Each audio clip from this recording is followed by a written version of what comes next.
All right, we're here at Waterloo Farm Museum with John, the president of the local All Colors Tractor Club in Jackson. And we're going to talk about what we got out here on Tractor Weekend. Go ahead. Hey, we've got a mixture of all types. Alice Chalmers to Case to Ford, International, Farmall. Then we can go and talk about each one a little bit.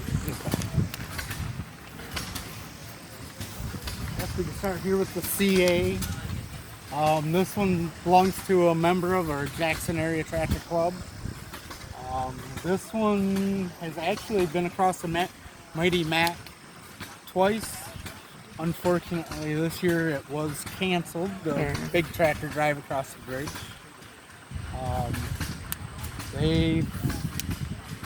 This was known as their workhorse, I guess you could say. I don't know exactly. 1954, this one was built.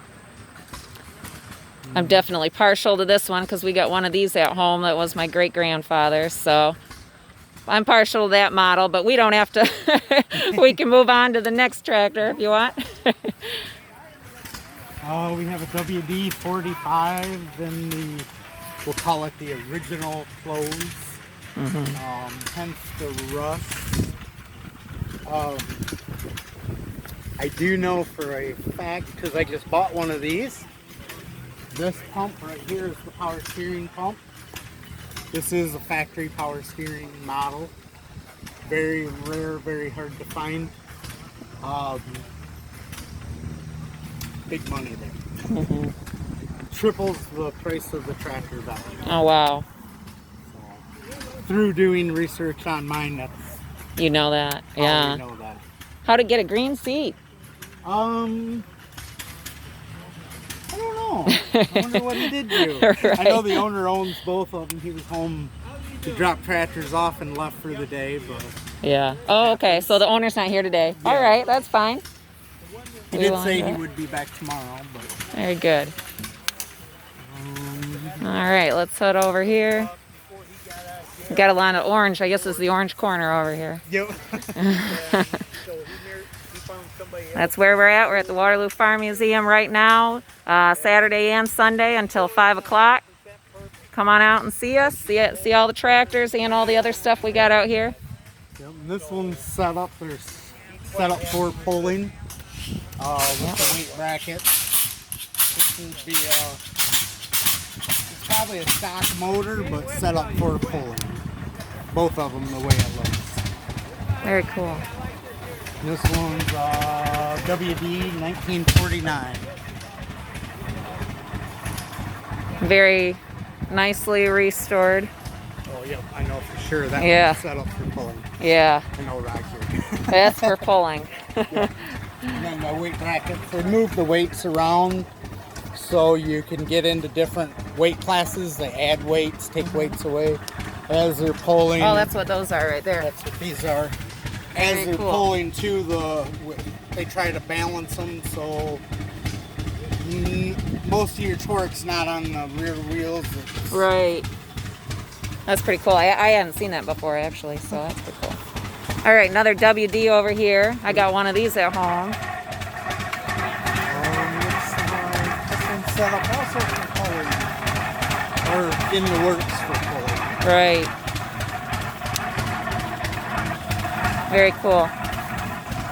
This is another 49. Very nice. All right, let's see. Let's check out the Case tractor over here. Case 530. I'm gonna say 54. 65. I was wrong. Yeah. These are really nice tractors. What is the dual range? I've never seen that before. Dual range, it actually has a high and a low. So you can have it in low gear, and you will still have 4 speeds ahead and 1 reverse. Or if you have it in high gear, it just bumps your ground speed up. Okay. It's like a high-low on a lawnmower per se. Okay. Very So cool. it actually will give you 8 gears if you have it in the high range. Oh, so you got, So yeah. it changes the gear ratio. That's Right. what I'm looking for. Right. This is a really nice restore, really nice tractor. Get out of the shade. Drove one of these a lot when I was a kid. Our neighbor was pure case guy, so should have bought it on the auction. Right. And this is another case over here. Another case. This is a 1070 case, 1969. These in the day, if you had one of these, you had money. Yeah. Takes 3 steps to get up on this one. This is a big tractor. So, probably a 100-horse tractor. Look at all those levers up there. It'll have, should be power shift. Hence the power shift, so it's got 3 ahead. They move right along going down the road. Workhorses. Yeah, I bet. A workhorse to replace the workhorse. Yes.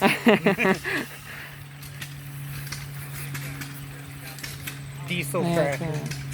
Very cool. Let's move along to the farm all over here. This one, I do believe, was here a couple years ago. Yeah, I remember this one. This one's got a, it was made by a company. It's called M&W. It's got a hop-up kit in it for the transmission. So it makes it go faster. Ah, always And cool. You can pop it into reverse with the hop-up kit, and it moves going backwards. Moves right along. Very neat. 6-volt tractor, yep. All original. Original paint, yet, and original decals. These decals was actually silk screened on. They're not stickers.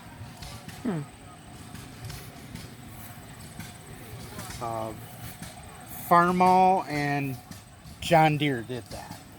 Oh, really? Yep. Okay, instead of stickers. Instead of stickers. I don't think They I never know. put the stickers on until I think it was in the 70s. It was all silk screened down. Very interesting.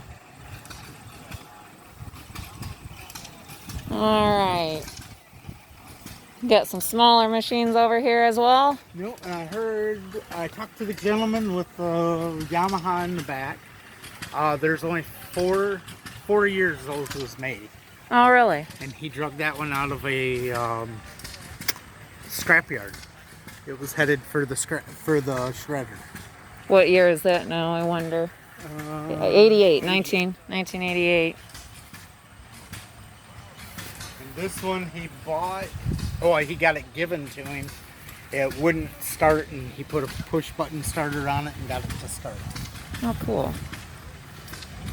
Got it So going. there is ways to fix stuff. Right. Inexpensive. Right. Things don't have to be junked. Farmall Another A, the Cultivision. These was used a lot in the vegetable farms. Okay. They'll turn right on a dime. For getting around your vegetable plants Getting around in the garden. A lot of times through the lifts, they would have cultivators on them. And you could come up and cultivate 2 rows of tomatoes, spin right around, and come back and catch the next 2. Very cool. So it would hook up right here? It would hook up And right be here underneath? and it would mount. There was brackets that mounted in here, Ah. and then it would slide up and down on the sides. Ah. Really And neat. then sometimes in the back there would be an arm that come through that had the rear ones to cover up the tire tracks. Right. These are really fun tractors. Very cool. That's my next one. Is it? All right, we got another case back here. Some nice paint. Really nice truck case. It's all steel wheeled. Trying to see a gear on it. Steel wheels. There you go. I don't know. Hope you can see it with the shadows there. Very cool. These for the day, you really had money when you had one of these. Uh-huh. This pulley right here, they would hook to the threshing machines and buzz saws and sawmills. There'd be a belt that would run across here Right, and then you could get some to run it. other tasks you wouldn't normally associate with tractors, maybe. Yeah. Done. You get those done. Those other jobs done around the farm. It would be what they call a powerhouse. Right. Those steel wheels. It's definitely something you wouldn't want to run over your foot with. Nope. Watch your toes around this one.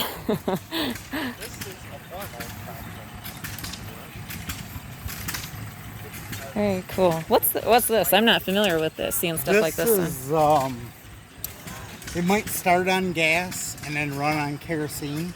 Oh. So you would have two tanks. Your starter, your gas tank would be a lot smaller because you're only starting at once. I see. And then you kick it over to kerosene to run. Very neat. A lot of the John Deere A's and B's was that way too. They called them all fuel. All fuel. Okay. Because at the time too, gasoline was more money than the kerosene. Sure. And you could actually work more ground with the kerosene than you could gasoline. You would use half the amount. Isn't that interesting how different the prices and the stuff leads you to different innovation so you can do what you need to do. Yeah. And then what's this? This is the actual, this is the motor. It sits in there this sideways. And this is the manifold, and the carburetor is actually facing you with the exhaust coming up. Pretty interesting to see that all exposed right up kind of in front of where you'd be sitting. Yeah. Sitting and driving. Okay. I think, but don't quote me on it, I think they called these the killer.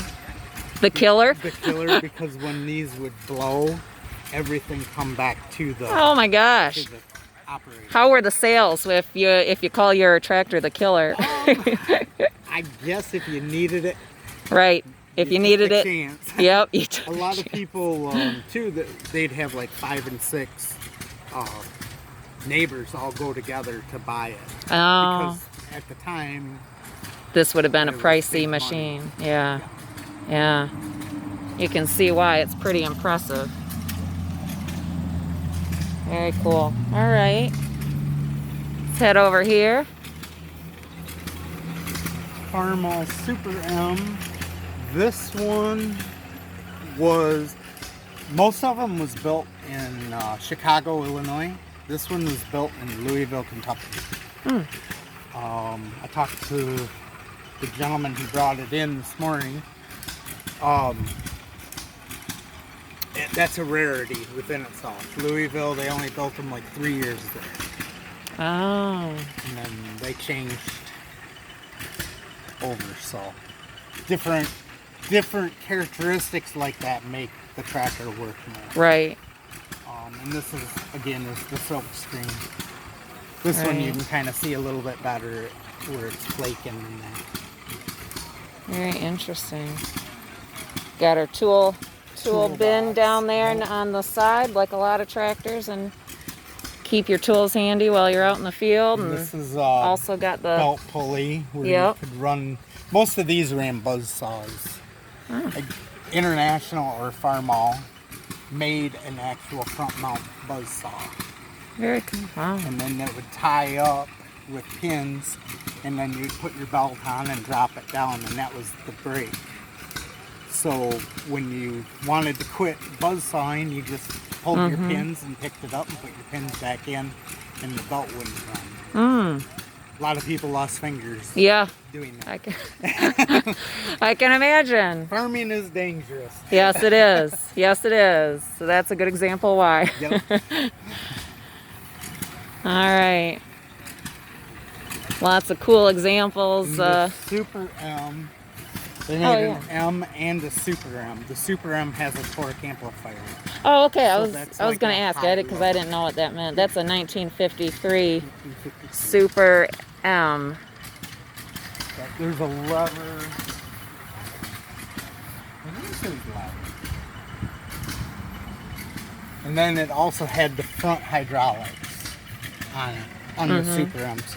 Because a lot of these used, they had mounted corn pickers for them. Oh, okay. So you would actually drive this into a unit Right. that hooked on and bolted on, and then you'd click your hydraulics and they would raise and lower Oh, your picker so you could go pick your corn. yeah. Okay, that makes sense. Wow. And we got a 30. nice shiny John Deere. These are nice tractors. Yeah. Yeah, they sure are. This one's a gas, which is kind of rare you see a gas one. Most of the 3010s that we see today are diesels.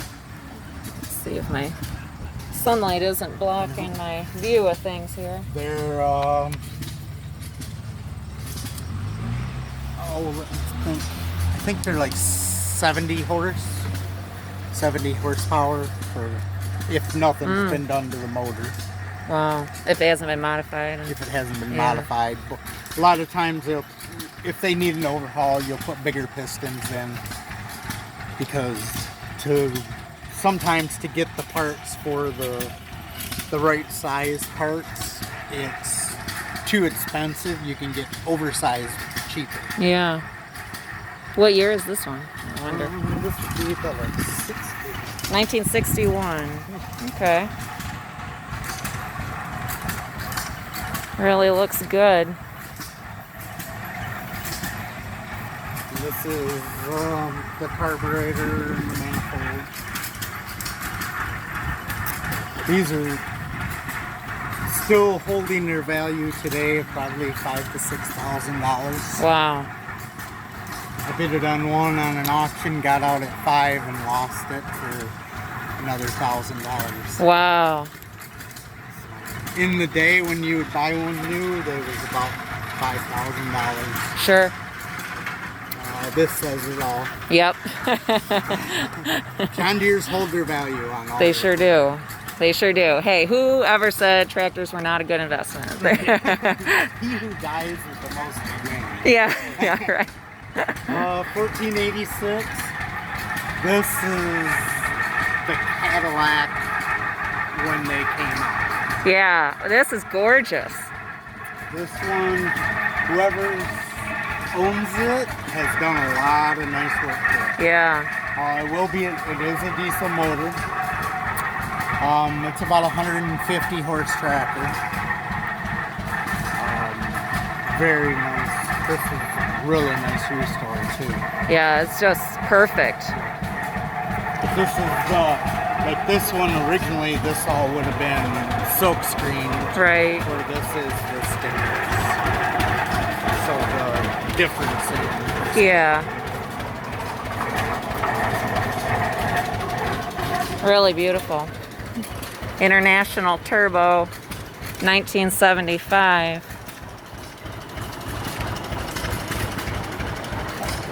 Pinkney. From Pinckney. This is the upper cylinder lubricant, or it's also known as ether.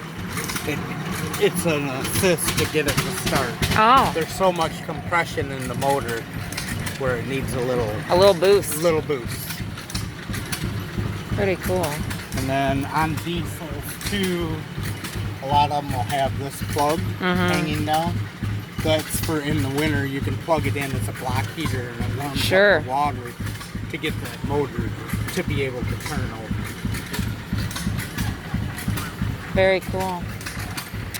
Got a little Farmall over here. Little Farmall Cub. These tractors was also in the, they used them in the vegetable fields. Right. They, a lot of them nowadays, you'll see belly mount motors on them. Yeah. Yep. People actually mow their lawns with them. There's no power steering. No power steering. It's called Armstrong power steering. Yes. As hard as you crank that steering wheel, Yes. that's how fast you're going to turn. It's really multitasking. You get your gym workout while you're mowing your lawn. It's the new thing. Yeah. These are the Cadillac of tractors. Oh, were they? Yo, At the time. At the time. What year was this roughly? 60s. Oh, the 60s? Okay. This, if somebody's thinking about getting a tractor for their young kids, grandkids, try and find a Cub. Oh. Because they don't go fast. Okay. I think top speed on them is like 7. 7 miles, yeah. You sit on that seat and you really think you're flying. Sure, yeah. If it's the first thing you've ever driven, Yep. you feel like you're flying. Oh, 1948, this one. All right. Very nice. That looks This cute. is the Cadillac one because it's got the hydraulics. So. Oh, yeah. Yeah, it's got the... Yep. A lot of them, it was Armstrong hydraulics too. As fast as you grab it, you pick it Yeah. up. That's a glass plowing that way. Yeah. This is another really nice resource. Very, very cool. All right. Well, this thing I think always looks interesting. So let's go talk to these guys over here. Actually, here comes the owner of that. Oh, yeah. The engineer of that. They engineered it, right?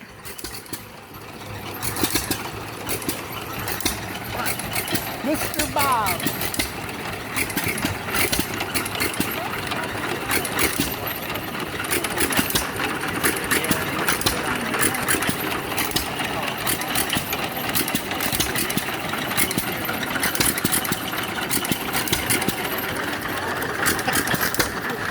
Bob, why don't you tell me about this really interesting looking thing you engineered here?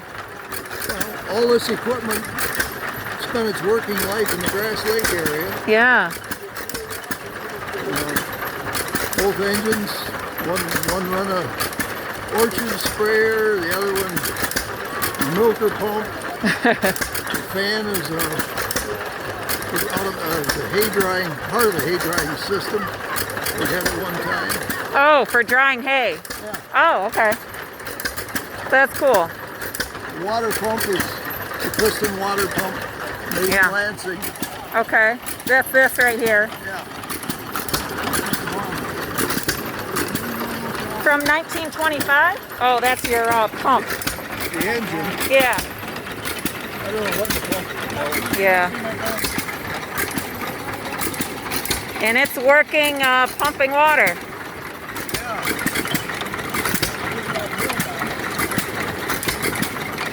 Really neat. Thank you very much. Eventually we'll fill the bucket. Maybe by the end of the day or something. Maybe. We'll fill up that bucket of water. Maybe if I put a second pump on it. Yeah. For the hay. Guys, well. All right, Bob. Thanks so much for explaining that. It's very eye-catching. All right, really cool. And then why don't we talk about we missed the oil puller. Pole. Yeah, the oil pull. The oil pole, Let's walk a little closer to it here. that came into after the steam engines. Yes. That took the place of the steam engines. That's another one that be close to 4 or 5 neighbors would all get together. Of course, back then the prices was like buying a new tractor. Nowadays at like $145,000. Right. And what was the purpose of this? What would you need this for? That would run the thrashing machines, the silo blowers, Oh, the corn shredders, okay. sawmills.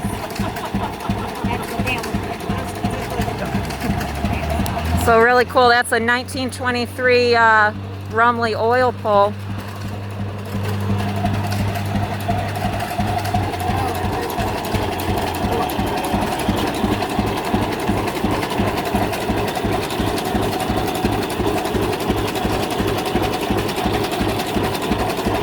All right, thanks, John. This was really good. This was really good. Anything else we got to talk about? We have one more. One more. Oh yeah, we did. I missed this one at the beginning. Oh, it's yours. Oh, we got to talk about it.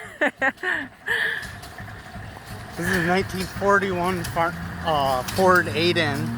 Yeah. Restoration in progress.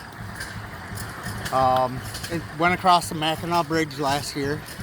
Cool. That's a big deal. How many thousands of tractors at one time? That's a big event. 1,145 last year. Yeah. 2 years ago, I owned the last tractor that went across, number 1,366. Wow. My wife and I took my mom and dad last year for their 50th wedding anniversary. Oh, neat. And that's what the box is. Oh, so that's why this is on here? Yep. Ah. I didn't feel like taking it off. Yeah. So for their 50th wedding anniversary, they rode, yeah, very cool. Rode across the Mackinac Bridge. Very neat. That would be pretty exciting. It's always, normally it's always the Friday after Thanksgiving. Yeah, after Labor Day. Yeah. Yeah, we're missing that event this year, but we're going to be back bigger and better next year. Right, exactly. You have a lot of Ford tractors? Is this kind of your... We have 3 Fords. We have 8 Chalmers. Oh, wow. We have 2 Farmalls, 1 International, a John Deere, and I'm in the process of bidding on 4 more. I think you embrace diversity. I think you got just about like every kind of tractor there is. We pick them up. This tractor came from a John Deere dealership up in Lapeer. I bought it for $500. Wow. Originally it was supposed to be my brother's, and then he moved out of the house he was living in, so it came back to the farm and ended up being mine. So. Good deal. And in the middle of restoring it, right? Yep. Hopefully by next year it's got a complete paint job. The 8Ns wasn't a red belly. This is like an orangish belly. Somebody painted it way the wrong color. Yeah, it should be red, right? The red belly with the silver, gray head, gray, okay. Gray hood, gray dash, and gray fenders. Yeah. So hopefully by next year I have it all repainted. Right, it'll look great. I gotta paint my wife's tractor first. Oh yeah. That's been 4 years I've been doing that, so. Paint the wife's tractor first. Yep. That's the tip from the tractor club. Right. All right, well thanks so much. We're having a great time here at Tractor Weekend at Waterloo Farm Museum in Michigan, August 8th. Thank you.